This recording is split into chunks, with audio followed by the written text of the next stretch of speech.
言行要一致，然后别人攻击你言行不一致，然后可能还带一堆人误会你的时候，就你被误会你最不能接受的那个道德观的时候，如果他们跟我讲言行不一致，我就会回归到本质这件事情上面。我就问嘛，就是为什么那么多人时常我就跟网络酸民一样智障啊，就是为什么要在网络上你用一个崇高至高无比的道德观在检视人家，然后去攻击，但你做的又怎么样？对啊，你做的又怎么样？你没有你要用这个标准的话，那你就不要红轮右转了。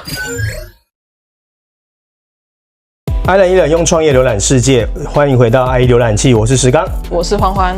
好，今天是第4集吗？还是第3？哦，第3集。OK， 好，然后今天我们要主要聊的主题是关于我们的，应该是创业开始，对不对？不是人生啊。创业好，创业好，我们会聊一下今天就是说创业开始到现在，遇过最大的挑战或最大的挫折是什么，以及怎么面对它的。你刚刚那样讲是不是人生的你答案会不一样？有可能吗？有，我觉得不太一样。那有时间再聊，有时间再聊。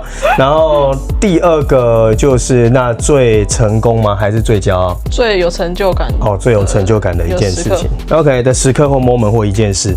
好 ，OK， 好哦，那我们就从这里开始，就是你就要先聊惨的，还是聊开心的？聊惨的吧。好哦，就是挫折好像比较是大家喜欢听的东西，我觉得。然后为了流量就，好哦。那先问你的好了。我的。对，创业后你觉得让你最挫折的一件事情是什么？我觉得是近期这2-3年的那种低迷的状态。所以就是最近对啊。OK， 说这2-3年你发生什么事好了？我觉得应该是说，我们算是一开始的时候，像你也说，我们一开始蛮顺的。对，然后也顺利的，前期小团队运营模式也赚到不少钱。对，但不是说很多的那一种，但就真的有赚到钱。对，然后我后来不是扩编吗？对，那到2022那时候开始就发现业绩比较停滞了。对，大概3年前的时候。对，然后那时候刚好就是疫情要开始了。对，然后我觉得比较大的感觉是，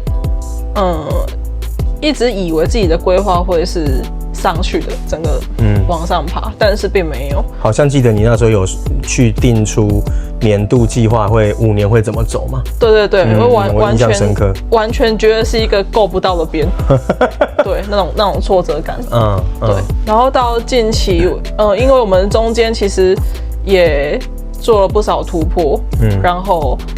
我给团队的压力也是蛮大的，因为标准在那个标准也是大家一起定出来的，但是就是一直达不到的这一种感觉。那我会去想说，是不是我到底是哪里的重心还是什么放错？所以这样子这2-3年，就像我们前几天录的那一集，在你那边录的那个也是一样，就是那个状态是大家普遍都会觉得。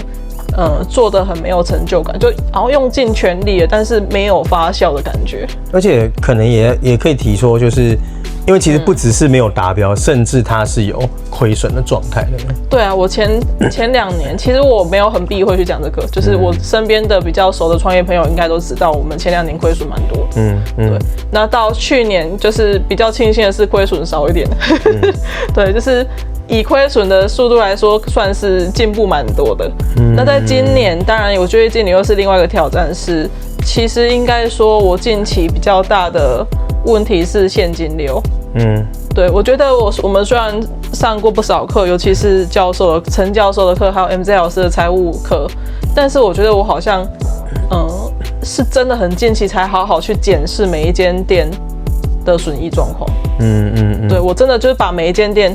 就是都摊开来好好的看，以及就是到底为什么我们的现金流会掉入个危险状态，那我才发现说，其实我过往的一些贷款，那一些是在现金流量表里面才会出现的东西，但是我没有预估到，没有放进去损益看。对，因为损益表本来就不会出现这个东西，但是它是真的要去支应，反而会漏了这一笔。对，所以它有点让我错估了我贷款的使用方式。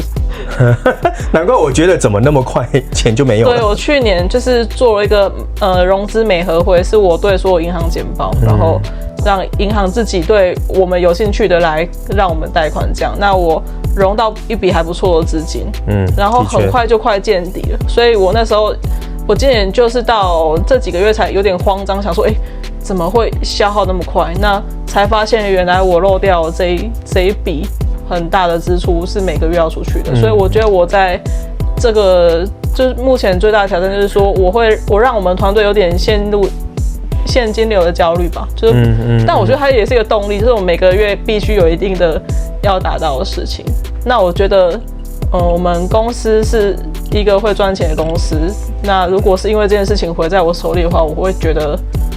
蛮不 OK 的。对，那可是你那时候每一年其实这2年下来亏损，那个你可以让大家知道大概是一年会亏几位数吗？7位数嘛，就是100万哦。因为我觉得大家还是会想听听，哇，那到底是多惨啊？其实7位数也真的是，因为中小企业有时候如果一开始是一个小店，其实光一年亏损个几十万就很痛了。对啊，但是就是其实是有在进现金流，有在钱有在进来，可是出去的这一段又更大嘛。然后再来第二个就是你刚才讲财务的控管没有抓好这个其实要出去的钱。对，然后反而造成在运用上很快见底这件事情。我觉得这个真的是财务方面，真的是那个敏感度有时候是有点故意自己要逃避的感觉。我觉得大部分的老板都这样，我自己问过那么多。对啊，前2年我们就真的是每个月是几十万在亏。前2年那时候赔最多的时候。那你自己经历这，因为我从旁这样看这个，我觉得就是我看在眼里啦。但是你自己要不要讲一下？就是那因为这个压力来自于说公司本体之外，再来是上次有聊到。就是公司的人是相信这件事的，对啊。然后可是你像你讲的，你很用心、很努力，可是好像一直都还没有看见那个结果。就大概这3个点的聚集的那个压力，你觉得是这个？就是我觉得这个应该是最大的挑战，只是你自己面对这个过程的心境是怎么样？能不能去描绘那个过程？因为我觉得这个可能才是。大家会觉得说哇，这个如果是他，因为我也会想如果是我，对啊，那会是什么样应对的状态？但我可以讲讲我的从旁看的看法啦。你自己的心境这3年来，你觉得你是因为你不是一个像我们讲过嘛，不像我这样莫名的乱正能量的，而且只有那么现实的东西，对吧？你怎么去熬过这个过程？我觉得这2-3年。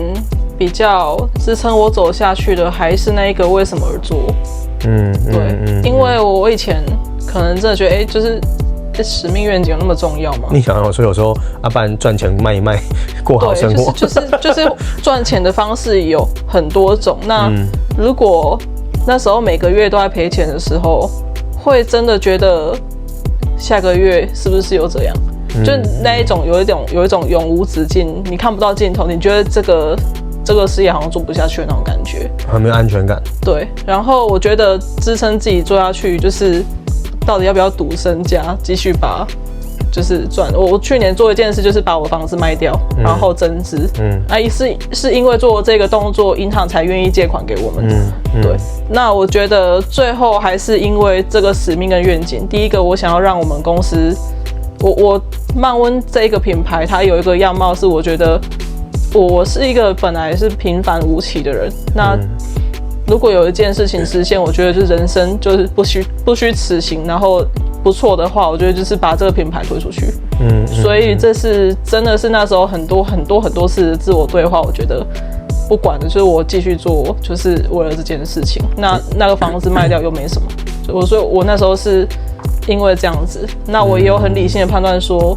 我觉得我很相信我们品牌的潜力，以及我喜欢这个品牌，我很爱，所以我后来我的 slogan， 我的自己的那个算是座右铭吧，变成就是 do it with passion or not at all，就是要么做，要么不做。对。然后再来是我们的伙伴有一些是很相信这件事情会发生，这倒是真的，而且也很爱这个品牌的。对。就是有一起同甘共苦的在经历这个低潮。然后你刚才讲那个，我觉得也是重点，就是你会，因为你刚才讲推出去，这个可能也让大家知道，就是甚至你说你那时候有讲说推出去是要可以让很多的精品或饰品的这种品牌，很多都的认知是国外的品牌，在百货公司有，可是你想要让它推出去，是说有一个是来自于台湾的品牌，对啊，对嘛？然后这个就是你想要让它走更远的这个动力，可能就来自于这里。对，但如果那我觉得这个是可以持续提醒你，我觉得这很重要。但另外一个是，当今天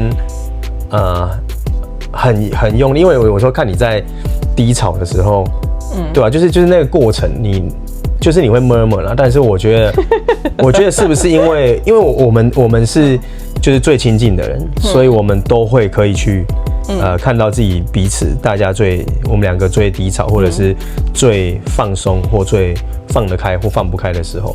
可是你自己在外面的话，如果就是要再去应对，不管是公司的人或什么，你自己要怎么去？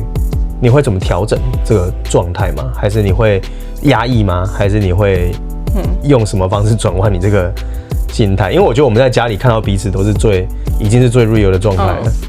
我自己是不会压抑的类型，我们公司的人都知道我的状况，就我不喜欢就是装作没事或装作很正面的样子在我的伙伴面前。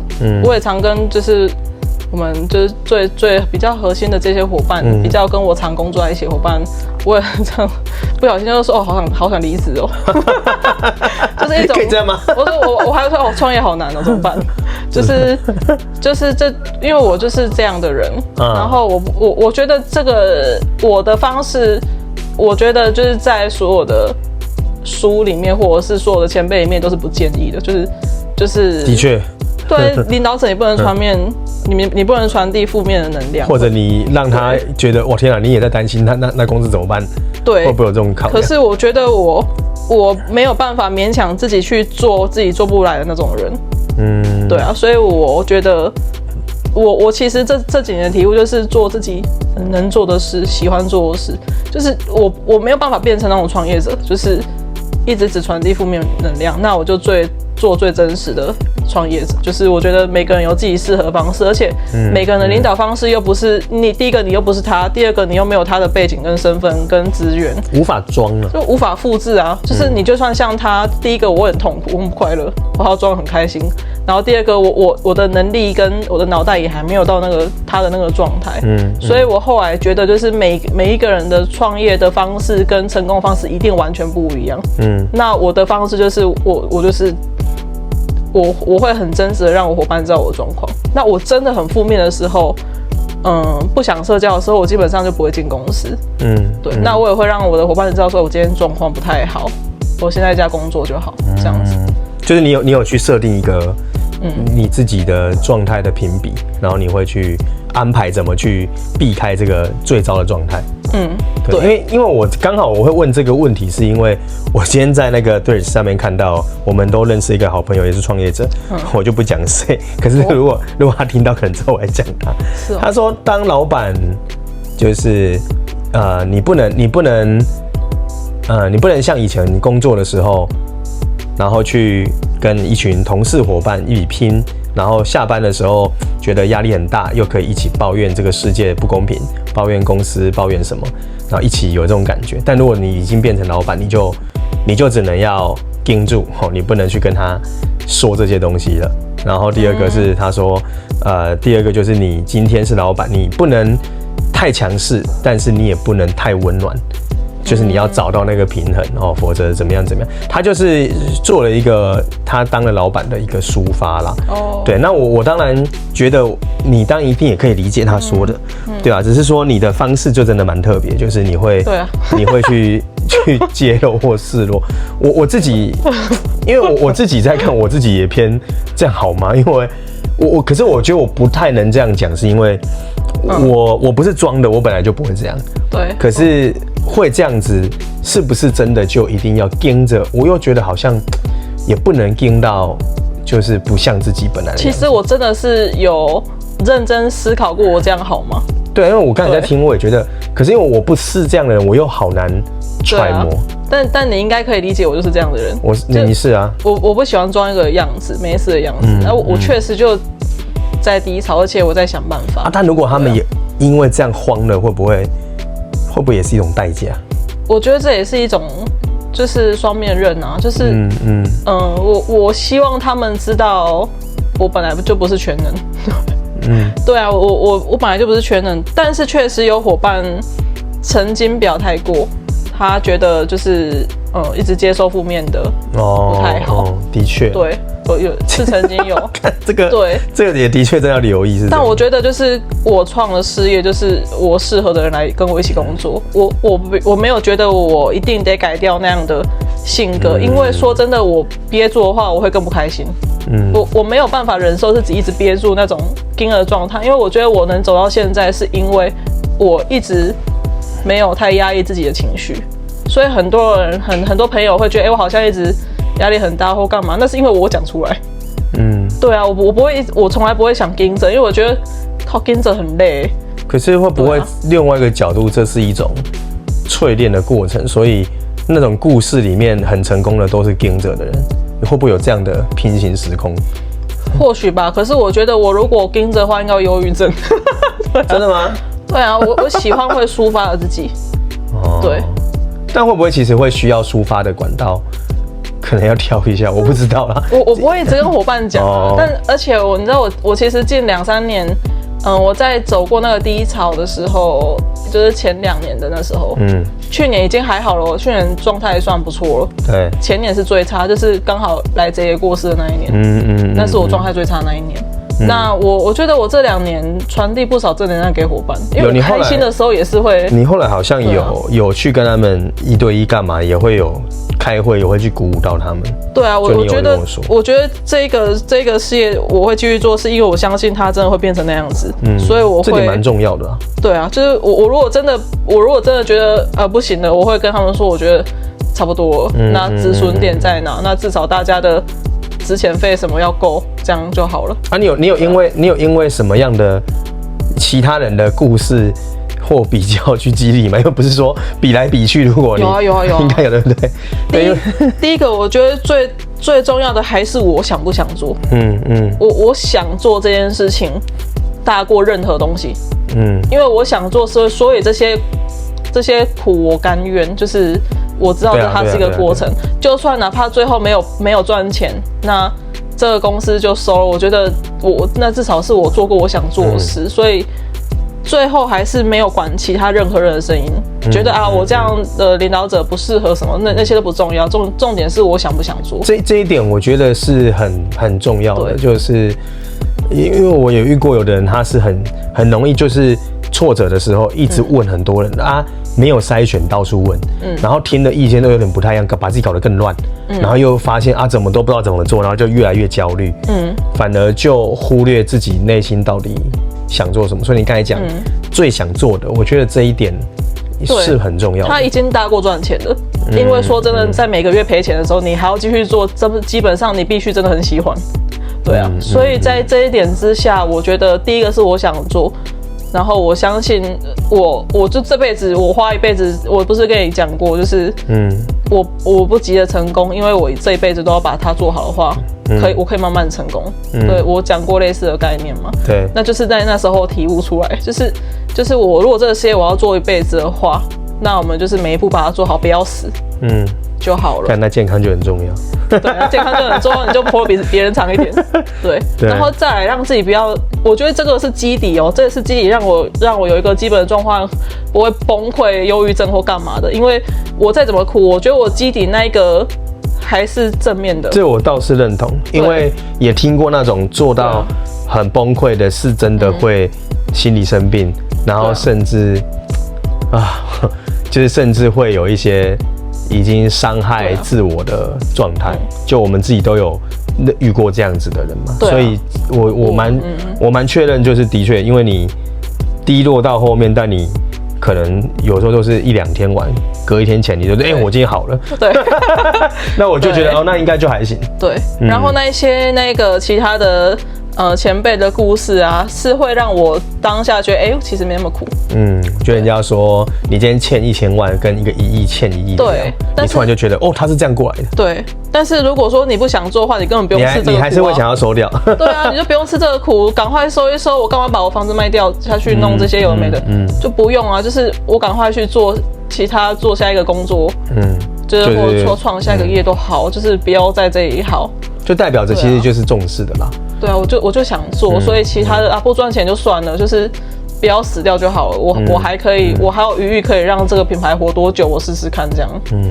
所以你这一点，我觉得是，如果说遇到最挫折在事业上的时候，我觉得以现在的创业环境，其实是，你能不能保有这一件事情，就是你刚才讲的，我要做，因为现在的社群动不动我们自己上面都很多创业者，每个嘛都哇这个也破亿，那个也发财，所以如果我们太在乎别人怎么样，就很容易失焦，对啊。可是我觉得我们算是蛮能专注的，例如说有人做得很好，我们会去分析、去欣赏，会觉得哇那很厉害，可是那当然有时候你难免有时候会觉得会低潮的时候会觉得自己怎么这样，可是至少最后的本质是没有被拉走。对，我觉得这个是我们算是很相似的地方吧，就是很多的杂讯，可是你不会因为这样开始自我怀疑。对啊，我觉得这个有一个蛮大的，我觉得为什么会遇到这些事情，应该就是因为我这方面的耐心跟毅力不够，所以对你不用遇到这样的考验，因为你也考验不这个。那我觉得老天爷有点就是要让我去磨练这件事，意志力，毕竟我是一个没有什么意志力的人。那我觉得创业应该是我这辈子坚持最久的事。对啊，所以我觉得那个我很清楚，我以前不会盯那么久，比较容易放弃啊。对，我很容易放弃，就像运动一样。对，所以在那一个低潮，这2-3年的低潮，我的事业状态的低潮，一直让我去反省，去想的是到底我为什么要继续做这件事。你好像你有问说，就是这件事到底要我学什么吗？对啊，对啊，我自己讲，我从旁边看，就是我觉得很妙，就是跟我的个性有关。其实你在嚷嚷这些事，我可能会去留意，然后跟看能帮上什么，但是你的动作在动的，我顶多就不是就是讲说可能可以干嘛可以干嘛。可是我大部分说真的，我是觉得它只是个过程。我不知道为什么，我就觉得其实它是会过去。就是顶多真的需要应急的时候，就是可以看金源有办法资助多少，协助过哪一关。但是我就是觉得，就是看有帮得上忙的地方，但如果有一些不是紧急性的，那他就得去累积，看能怎么额外去帮忙什么。但是我并没有因为这样子从旁看会觉得说是过不去的。我自己的感受其实是这样。对啊，所以我觉得那个过程有一点点知道，那个就是在我认为低谷在要起来找方法的那个过程。对啊，所以我觉得我倒没有很过度担心这件事，我自己心里是这样。了解。对啊。不过我那时候其实因为2年前我们是有跟点石调钱来发薪水的。对啊。所以我们公司的伙伴都知道你是干爹。说你是干爹。可是我觉得那个是我们好像聊过这件事，就是我在一开始的时候还没有赚到钱，是你这边能顶住一些事情。对啊。可是刚好就是我们后来慢慢起来，也有累积一点，然后才有办法去做这互惠。我觉得这个我自己是这样看，我觉得老天要我们像你刚才讲，要磨练你的事跟磨练我的事，可是他有留一个我们可以继续往下走的状态给我们，就不然如果我如果也是正卡住的阶段，也没有资金，你也没有，我也是很爽。然后甚至我也需要被帮。对。那如果2个都刚好卡在那个最大的点，所以是真的是很幸运啊。对啊，所以我觉得是。但是你知道，我只敢跟你借。我没有那个勇气，就是像一些比如说创业者还募资的时候，什么没有就去要。可是我会敢乱跟人家借，就是有朋友啦。对，因为朋友可以吧？朋友可以啦。对啊。对啊，但是你如果说就是我在那个当下，我虽然就是想做这件事情，可是我知道如果是找人投资的话，我们公司没有那么办法那么快拿获利给人家获利或回本的话，我会不敢。我没有那个底气去。你家投个情怀啊！你说我做得起来，我用一辈子做。对，反正就是，所以那时候就是我也只能跟你开口。对。但就是我们关系肯定是能帮的啦。只是你刚才讲这个，我反而也有点惊讶，因为如果是我真的会去跟我比较熟的周边的人，我会去借啦。如果我真的要过，但是真的在那个边缘的时候，应该是再盯一下。对，就是我能做到自己能创造的，真不行我才去找朋友。对，也是会这样。而且我们公司也都是知道公司的状况。我们虽然品牌风格是走神秘感，可是我们的公司的状况是对所有人都透明的。我们也是。对，所以我们会说，这个月各位我们其实亏损多少，我会跟大家讲。他们报表都看得到，因为大家都会报告。对啊。了解。所以这一段我觉得的确，就从旁看下来，这10几年的时间，13年的创业，我觉得这个2、3年真的是你算是。你算是正吃甘蔗，不是倒吃，就是刚好经历在这个10几年的中间去遇到这一件事情，算是真的蛮挑战的啦。对啊，它不是一下，它是持续。对啊，它是连续一段时间的，然后到我觉得今年才开始，因为我们今年做很多非常非常大的突破。要不是我没有考虑到现金流这件事情的话，我们其实可以轻松一些了。对啊，但是因为现金流这件事情，所以大家还是火力全开在做，求新求变。我们现在都是什么事就拍短影音，因为现在没有短影音，基本上对啊，要有流量。对，所以我觉得。至少现在的环境下，我觉得我们伙伴的应变能力提升蛮多。而且你们也有在前进找方法，所以我才会觉得说，其实我觉得会过得去啊。所以就是在苦个2、3个月，我们有一笔贷款解掉之后，就会轻松一点。然后又有新的计划要走，所以大家可以再关注一下漫文在今年的下半年度的一些动向啊。顺便业配一下哦。好，所以这里的部分。对。好，那我要先讲我的吗？你啊，你的。我的话，最挑战。因为我们刚才要拍以前，我们就聊这件事，我就说其实我想不到，我不能接受。对，但是并不是说什么自己多幸运多厉害都没遇到挫折，也不是一定有，只是你要说他最挑战，我真的不会觉得那是最，好像只有更。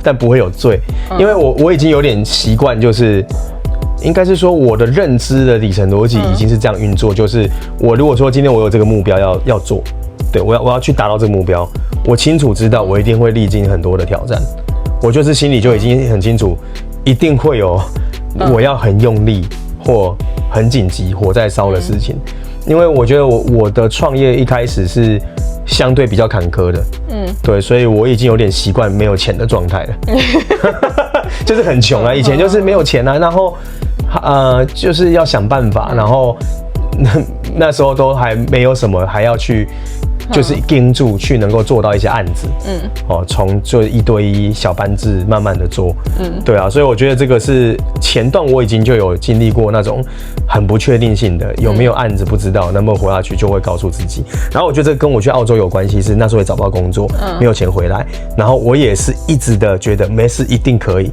我从小到大，我觉得就是因为我有这个信念，所以我很难找到罪这件事情。然后在澳洲那时候，我还觉得比创业还要惨。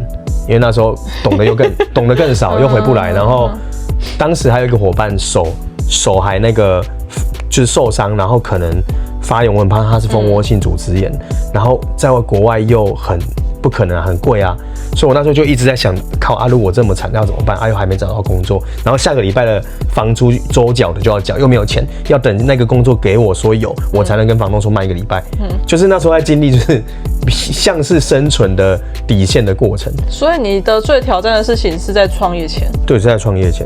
那创业后当然有，只是就可能已经有点是用这种心态去面对，对，有点像是这样。那你说我如果要讲创业后，我觉得与其讲挑战，不如说算是处理起来最耗时间跟耗精神的。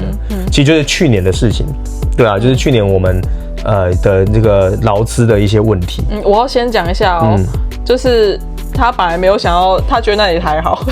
真的啊。你讲的其实更早是以前也是在招生的时候的事情。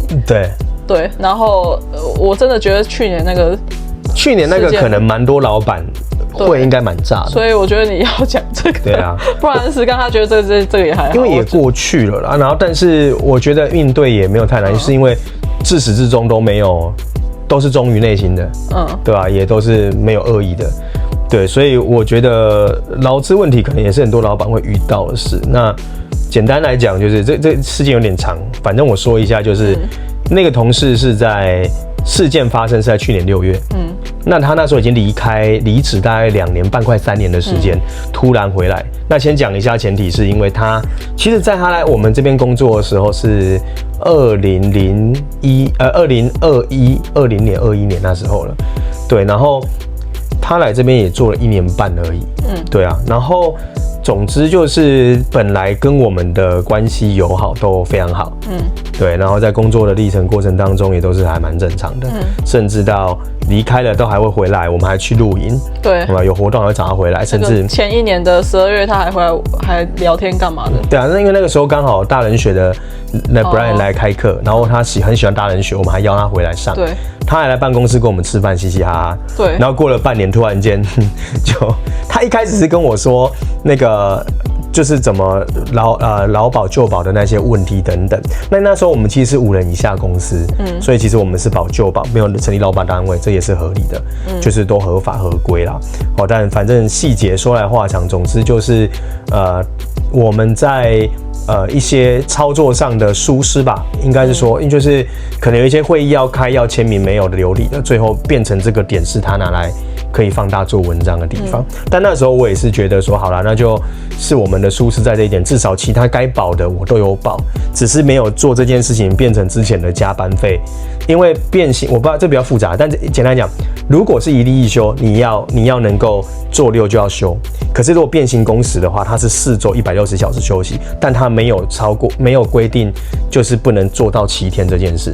但就是因为那个签的没有，对，就是口头讲，但他跟后来他返回来说我没有讲，他说我是小白痴，我不懂，然后就好了就中了嘛，不然的话正常的话那没有问题，但是因为就是这样变成超过7天的，或者是超过8小时的，通通没有给加班，没有超过7天没有给加成，但其实如果是4周变形就没有这个问题，所以就中招，所以那时候我就说好，那我们来协调，所以当时有很多细节，反正我把班表什么，我还跟他开线上会议，这都还有留底的档案都在，对，自始至终都是非常积极正面的要跟他处理，对啊，包含那个时候我还要出国，我跟我妈要出国，我还在饭店跟他讲了好久的电话，说我要出国，那没关系，我回来我会好好跟你处理，这样，对啊，反正一切都正常哦。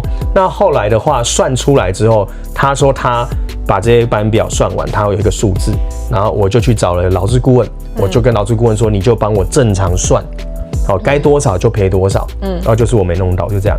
所以那时候他帮我算出来大概是9万多块，快10万块，对，那我也觉得就认了。结果对方开出来45万，我说真的是，我说45万你是怎么算的？然后我就觉得有点 over 了，我最后就跟他说，好，不然这样子，如果我们瞧不拢，保护你也保护我，我们就调解。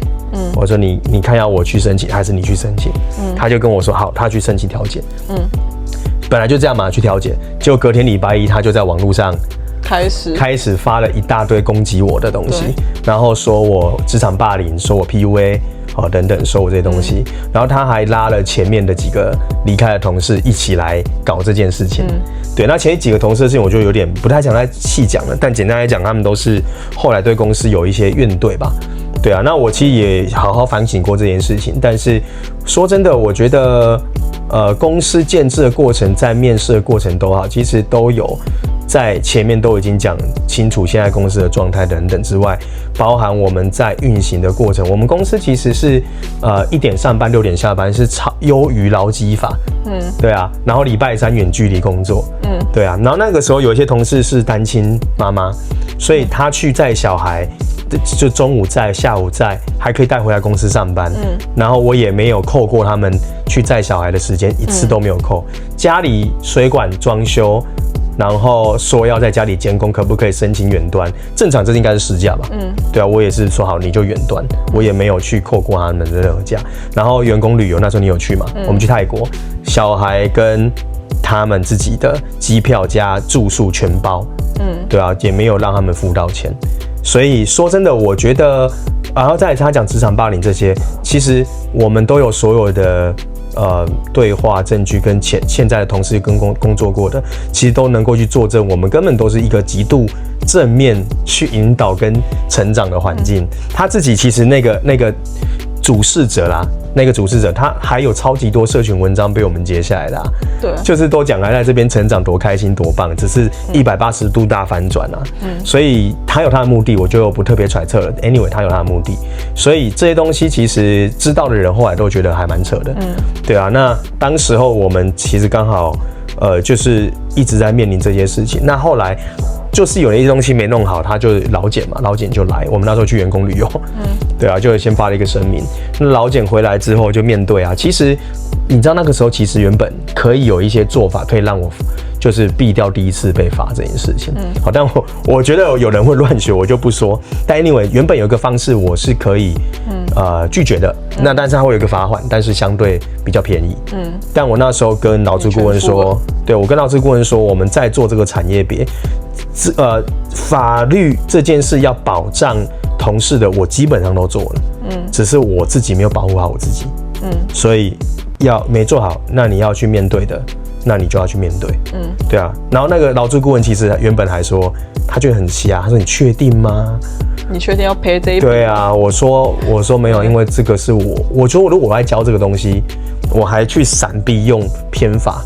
我自己过不去我自己那一关，反正最后加一加啦，反正闹一闹弄一弄，大概就52吧，我记得是52万，我还记得这个数字，反正到时候就最后赔回去，包含他们赔偿他们说，把变形工时改成说没讲这边的加班费赔一赔，加一加大概快50了，对啊，所以这个大概是这样，然后。后面就是各种他们联手一起来，我们去调解现场，我就想去看他的样子，他们每个人都变了一个人似的，对啊，还会叫我石先生，就是以前太多了啦。我觉得为什么会要你讲这件事，是因为我觉得你那件事情影响我非常多，就是我其实那时候觉得啊，反正不跟他一般见识啊，因为我那时候认知就是说啊，你去讲那个。不爽你的他还是不爽你啊，相信你还相信你啊，那我也是一个懒得去解释这种事的人，但是其实你会很想要让大家知道到底发生什么事情，因为人的事情是我最在意，就是好，第一个我那时候我惊讶的地方跟不太能接受的是那个主事者他变成这样子，蛮夸张的，因为我们之前很好，对啊，就是非常非常好那一种，所以那时候我觉得就是好，当时刚创业没多久啊，有一些地方没有做好，那该赔的就赔，那就是算是我觉得是一个很正常的状态，就是因为你知道那时候连劳资那个调解委员都说他那个太 over 了，没有这种事。对，到他开始在网络上发攻击的时候，我那时候第一个想法是他真的觉得我们是这样的人吗？我还有点觉得就是你要不要去跟他解释，我们其实是真的很积极在解决这件事情。我那时候担心的是他跟我们之间的关系，因为我觉得我是喜欢他这个人的。对，然后没有想到他开始说你 PUA 什么那些的时候，对啊，我才觉得哇，这个人歪掉了啦。他不是我认识当初那个人。所以那时候是我第一个觉得蛮受打击的时候，明明就是你们公司的事情，但因为那时候我们都很好。其实我老实说，我不知道他到底是不是真的不知道他自己发生什么事而变成这样子，因为他有告诉我说他有去看心理咨商，对，然后很瞎的事情是，他说年初去看心理咨商，他觉得他工作遇到低潮，看一看咨商师跟他说是我害的，对，我就觉得自己有够瞎的吧？那你怎么前面没有发现这件事呢？然后你说我 PUA， 可是整个的他讲的那些事件都构成不了这个概念啊，所以后来我就是不知道，好，你到底是故意的，还是你真的生病变这样？他到底是故意还是生病变这样？但我后来其实不太清楚。对，但我其实后面就觉得，看到他到后面的那些没有理智的言论，包含很多人都有来问我们，对我说啊，就可能他不知道怎么了。我觉得就是因为第一个这个伤不了我啊，第一个是这伤不了我，第二个是。我觉得你很可怜，你怎么变这样？所以我那时候就觉得，我没有必要去跳出来去跟你淌这个浑水，是因为第一个那时候也很忙，也真的事业很忙。然后第二个是这个状态，我对于这种状态的人，我是不太会有动力去跟他去做，不管是解释或争辩，因为我觉得我的逻辑要吵架、要争辩、要干嘛、要拿证据，我可以非常的硬，我也可以非常的把对方锁死。但这件事为什么不做？第一个是像你讲的，我们之前很好啊，为什么要这样子？而且还又那么年轻，没有什么职场经验，干嘛这样对他？然后第二个，如果他真的生病了，那我干嘛跟一个病人计较？然后第三个是，对于这种状态下，他不是一个理智的情况，去做所有的争辩，对我来讲都是没有意义的。对啊，所以我就只对有来询问我，或者是真的像律师，或者是一些合作伙伴、合作对象、市场上的人，其实你知道有超级多人，就是他自己也有去上人家的课或干嘛，反正有很多知道他这个人的人都有来跟我说，到底他怎么会这样？我也就照实说我们真正的状况，然后他们很多人也叫我要不要告他。可是太多了，但是我觉得我真的没有时间。第二个是我本身就是比较不喜欢把情绪跟心力花在比较这种负面的事情上面。所以我后来发现评估一下，钱付完了，然后我也没有恶意要伤害谁。那你就想嘛，在这个世界上会一直的去批判人的人，会是比较正常的吗？这不太正常啊。对啊，那你就会说什么？对啊，因为他说什么啊，老板比较怎么样？我们又不是什么大集团可以去搞这些财阀的事情。对，只是那时候，那时候我觉得我们明明就是有力量去平反跟证明我们的状态跟我们的做法，可是你都没有做。那时候我会觉得很委屈，就明明就是不是我的公司的事情了，但是我看在眼里，我会觉得我们要不要发点文说些什么？那最后只发了一篇声明，就是那篇其实就够强了啊。然后我会觉得，我其实一开始我会觉得，就是别人会不会都误会我们？然后你又不说，但是你说真正会了解我们的，他们就会来问我，我也认同。可是有一些真的很中间的，或者是好吧，可能相对也没那么对的人，他们就变成就是觉得啊，我们就是这样。其实我觉得无所谓。你知道后面我们的学员就越来越多，然后有人曾经问过这件事，我说那你怎么还来？你怎么敢来？他说体验课听完就知道，绝对不是你的问题。我觉得很感动的是，那时候我们新厂的那些前辈，他们都是知道，都还没有问状况，就是知道我们是没问题的。对啊，这个是最感动的。我觉得那是因为我从以前到现在去跟外面的人相处认识，我都是就是用我本来的样子在跟他们相处。但当然不是在家里耍白痴的样子啊，但是就是我在外面，就是我是私下是怎么样的人，我就是用那个状态，我不会觉得，就我从来不在外面给人家装说哇我是什么什么企业讲师啦什么鬼，我对这种头衔一点感觉都没有，所以我一点都不太在意这件事情。所以我就是用我是一个创业者，然后你很棒，我想要认识你的那个状态。所以其实我觉得很感恩，就是大部分的前辈或者是大部分市场上的人都是关心，然后都大概知道发生什么事，所以先来的有时候关心，与其说关心，不如说加油辛苦了，这我们都经历过。可是这些人就会被对方说哇，这些人都是怪老板。对啊，所以我觉得这吵不完啊。就是我本身就觉得对立这件事情，我觉得我不太会花时间去处理对立，因为对立意识形态太强的时候，他不会讲道理啊，他一定只是为了反而反。对，所以对我来讲，那时候中间他会被影响的，那些人本来就不需要深交啊。是啊，是没有错，只是我只是觉得我好像就是过不去。我现在还是会有点过不去。我已经放下很多。我去年就是蛮多时间是我觉得我状态卡在这个事件这个人设的翻转。但我跟你说，就是我最有感觉的是什么？这件事让我最有感的就是。第一个我要安抚我内部现在团队的人，对，因为他们比我更生气，对，因为他们知道我是谁，我就可以跟大家讲，我对同事根本就超好，对啊，我对同事超级好，就是这不是我自己讲，是因为我真心爱他们的，因为我觉得很感谢他们来到这里。那当然，如果他不尽理想，或者是表现差，身为经营者或老板，你当然要去协助他。那让他做得好，你要说你做不好了，搞砸了，你要说你做得很棒吗？偷懒了，真的是恶意了，你要说你很棒吗？怎么可能？对啊，你一定要让他看到真相嘛。对啊。但是现在同事没有人被我 challenge 过，是因为他们都很有责任心，也会自我检讨，会自己进步。那一些被拉回来不爽的，就是怎么讲？我讲白了，能力没有到之外，还会有恶意的行为。包含有一些还有触法的行为，为什么后来撤掉？有触法对啊，那我也没有追究啊。对，我这个我一定要讲一下，触法了，所以月初我让他直接有薪假到月底，我要让他找工作，因为他有小朋友。然后我也没有告他，这是伪造文书。然后第三个，我资遣费还给他，可以不给资遣费的，我还给他。我做到这样了，然后他居然要回来一起。所以那时候我加入那一个战队，对我反而对他有点堵烂，然后我就说好，那他应该想好了吧？那他要自己付出代价，因为证据全部都在，到现在都还在啊。对啊，所以我觉得应该是说，对我来讲，我保护最有感就是我要保护团队，现在的团队。然后第二个是，那时候会有寄那种挂号信来，然后都是红色的，红色的就是有诉讼或者是有违规。劳工局你就会很有感觉。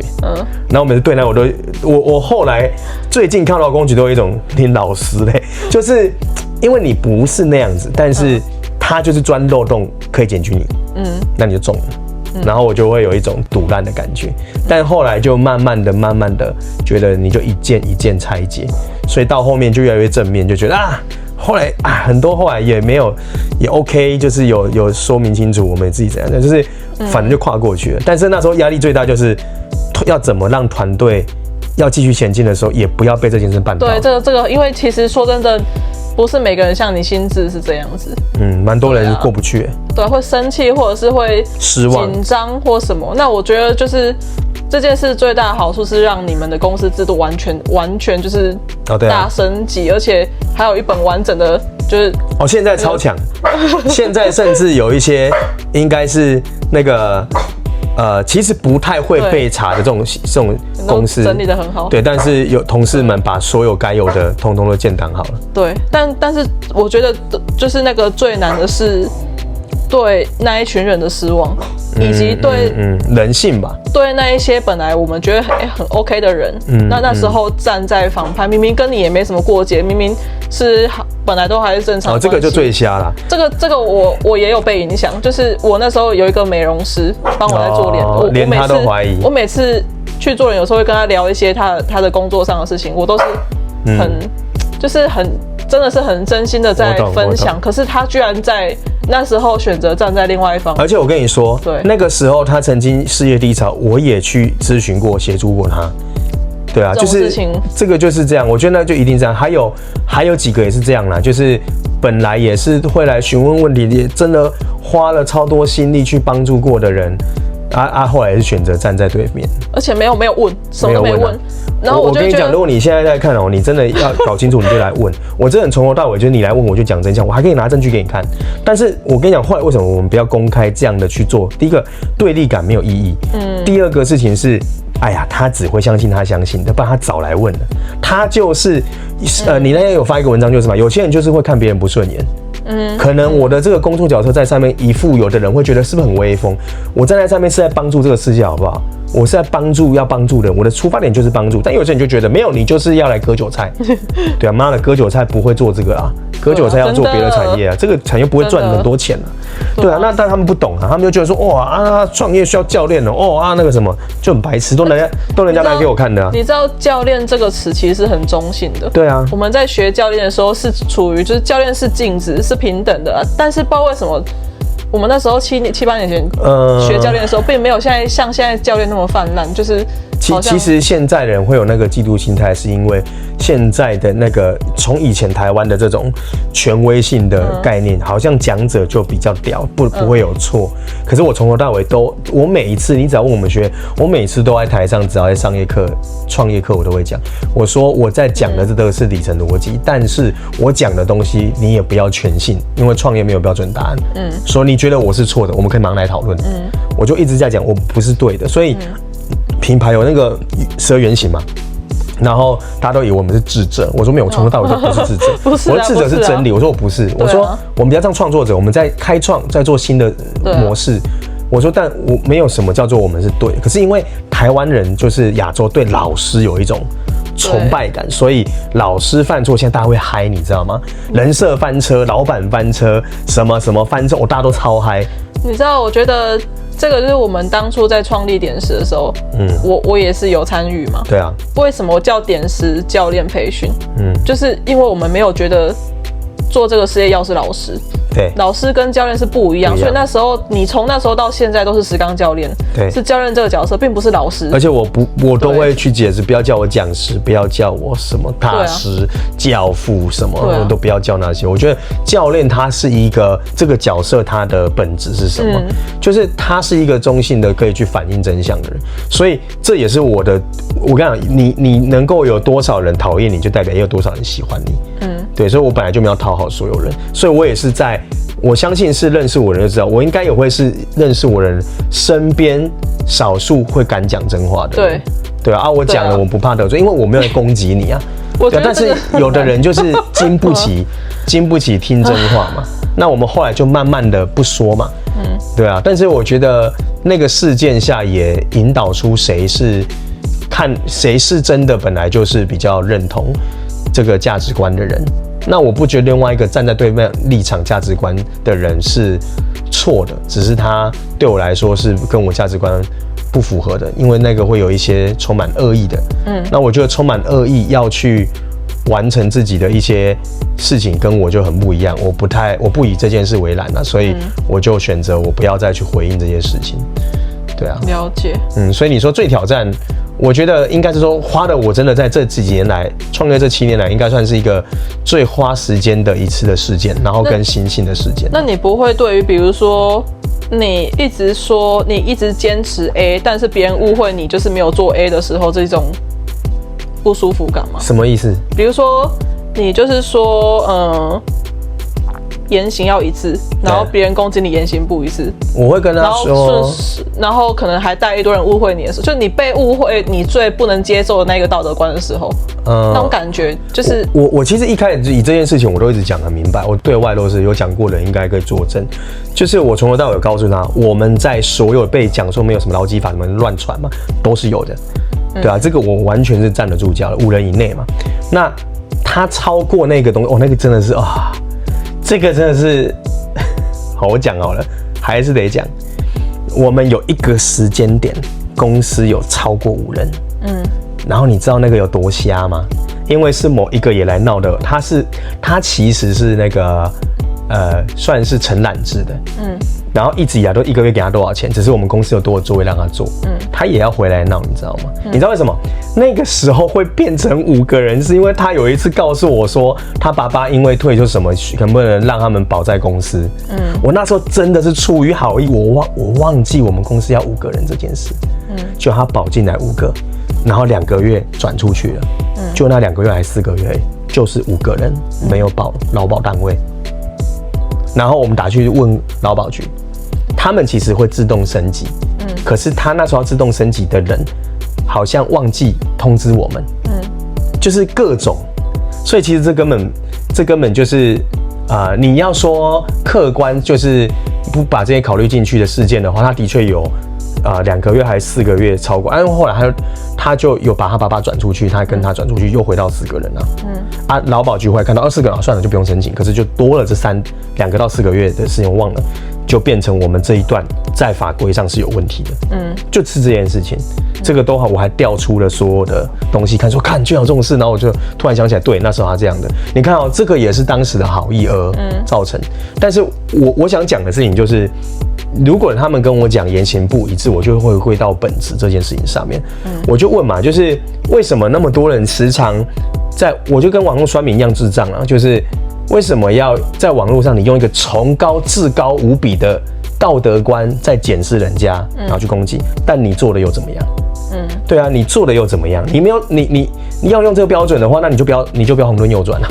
我觉得这个是我一直想要问你的，就是说你完全不会有一点觉得我清楚知道我是什么状态，你不会觉得被误会很难过，或者是很心痛，还是很慌张，都不会。我不会，因为我觉得真实的东西是不经得起考验的啊。就是我清楚知道我没有在侥幸，我没有在逃避。如果我逃避，我就不用被罚50几万了。如果我逃掉的话，好像只罚9万还10万而已。对啊。可是我没有逃啊，我一直就是一个不会逃的人，然后我都是去面对人。所以，如果我真的要去避讳，要什么，他们讲说什么我在设立人设干嘛的，何必？我一直都是还蛮表里如一的人啊。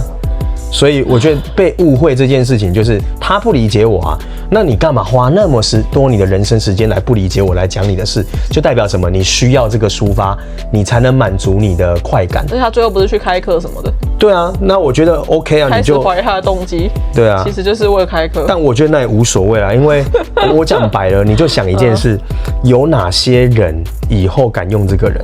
我就这样想。你在网络上，因为以前他来应征的时候，他就骂过他前老板啊，而且对我记得我们还叫他不要这样做，我们说这样其实对他的履历是不好的，对啊，那时候你也在啊，对啊，所以其实你看，我们都是用这样的角度再去做，就是年轻人的这个职场的训练，我觉得这都是很标准的善意，对，我们没有要害他什么，讲白了，我去霸凌他要干嘛？完全对公司没有利益啊，对啊，我还要教你那么多时间。对吧？所以我觉得误会，我很早就已经不太管误不误会这件事了，因为这个很难，这个真的很难。可是你要知道你是谁啊？我很清楚知道我是谁，所以如果真的被误会的话，可能是我极度在意的人，他又跟我很熟。比如说我也误会你，对，那我就去解释啊。我觉得。但是这个就真的是要做到不太那么在意别人的眼光，然后知道自己到底是价值在哪里。所以我觉得那个事件，我觉得让我学到最多的是，原来原来可以那么相信自己。哦，对，我超相信自己。因为有时候会被讲说，我是不是这样真的做错了？但干他妈都没错。的时候会觉得就是哇，那时候我当下真的会觉得，我们是不是真的哪里不够好？你是不是那时候其实我们应该要再更怎么样会更好？可是后来想一想，没有啊，就是那时候真的没做错。就是除了法规这个，他这边讲我 PUA，说真的，如果我是要 PUA 的话，那好多传产都已经造成了犯法了吧？照他这样讲，对啊，所以我觉得那个是太过于主观了，太多事。可是那时候我们又不能为自己发声的时候，因为不想要。好像我们在辩解什么？对，就是不能为自己发声的时候是最痛苦的时候。可是我可能是因为，但你一直在前进啊。对，前进。然后第二个，我觉得让子弹飞一下吧。对啊。然后再来就是，说真的，如果我大概有2个点啊。第一个就我刚才前面讲了，他对我来讲，他就是生病，他是有状况的，不管他怎么样，我觉得他就是有状况的。所以我觉得第一个，我倒觉得他很可怜。如果我变那样，我才会觉得我要焦虑吧。对啊，我是这样看。然后第二件事情是，如果我连这种事情我都扛不过了，那也太弱了吧。就是我以后可是要拯救整个亚洲创业环境的企业家，我真的是这样看我自己的啊。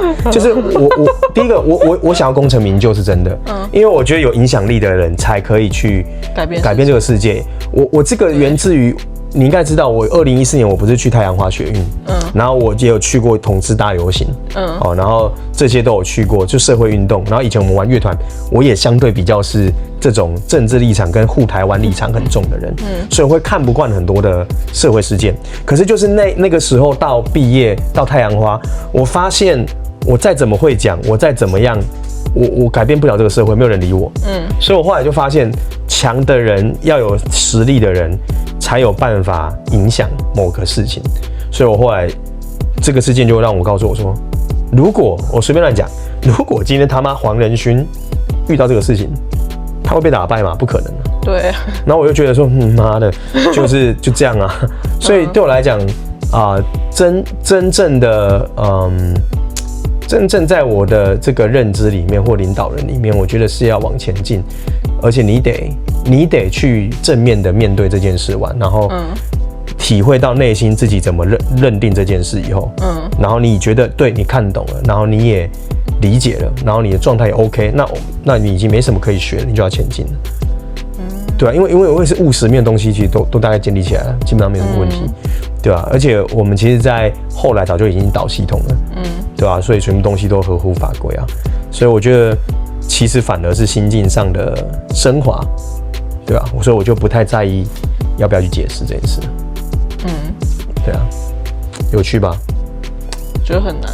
我觉得这件事如果发生在我身上，我应该会换一个事业体。我可能会很用心的要去开导你。而且应该说，就是这种人上面的挫折会让我就是失去创业的动力。其实我会想要去鼓励一些创业老板啊，就是我真的也有遇过，就是类似这种事件完，他第一个他再也不请人，或他就不再创业。对，他觉得人性，对，我觉得不必要，因为我必须诚实的说，我很喜欢我现在的团队，就是他们很体贴，然后很有实力，能力大概是以前的人的几百倍强，不好意思，我不是故意要表你们，但是他们真的很强，他们真的很强啊，上市公司的全国销售冠军。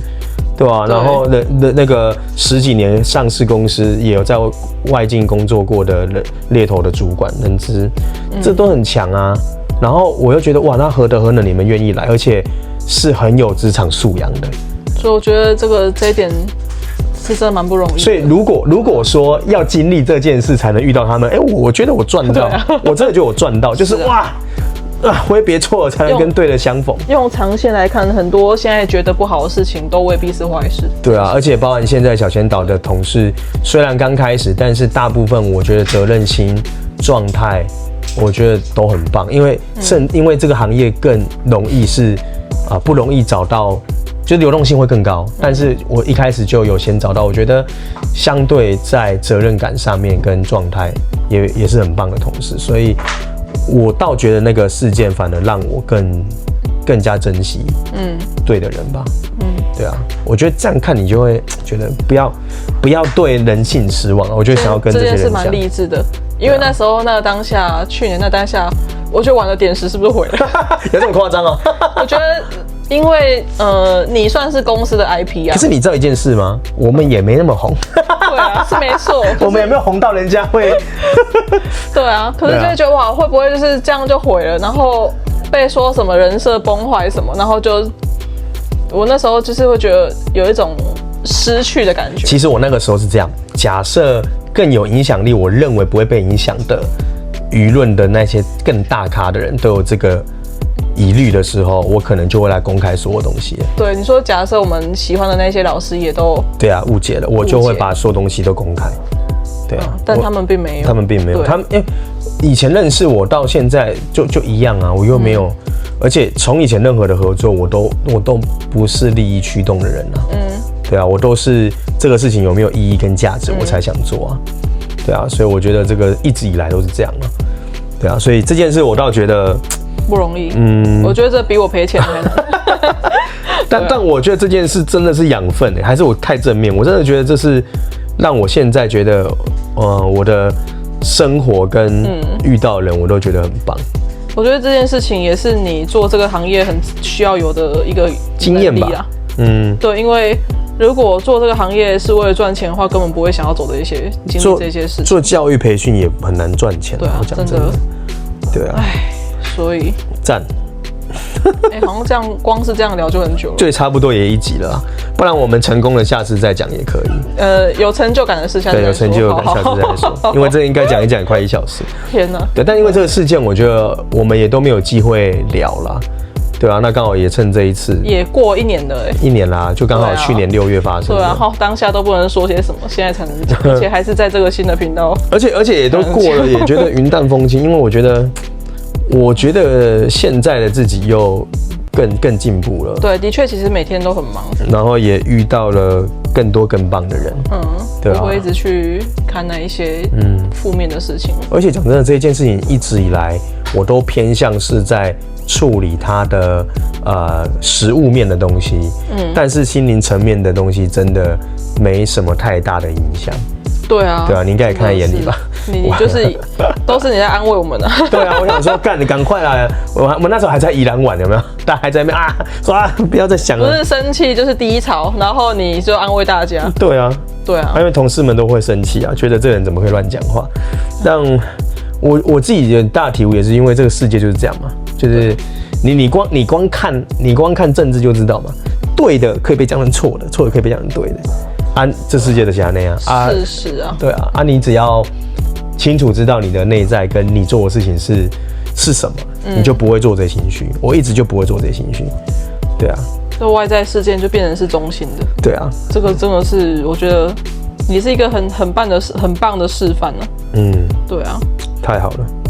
也希望这个故事可以让大家有一些老板也可以再做得下去，你会遇到很棒的人。对啊，我觉得这两个事件，我的跟你的都算是蛮大的，在创业初期阶段算是蛮大的挑战，也肯定会遇到的。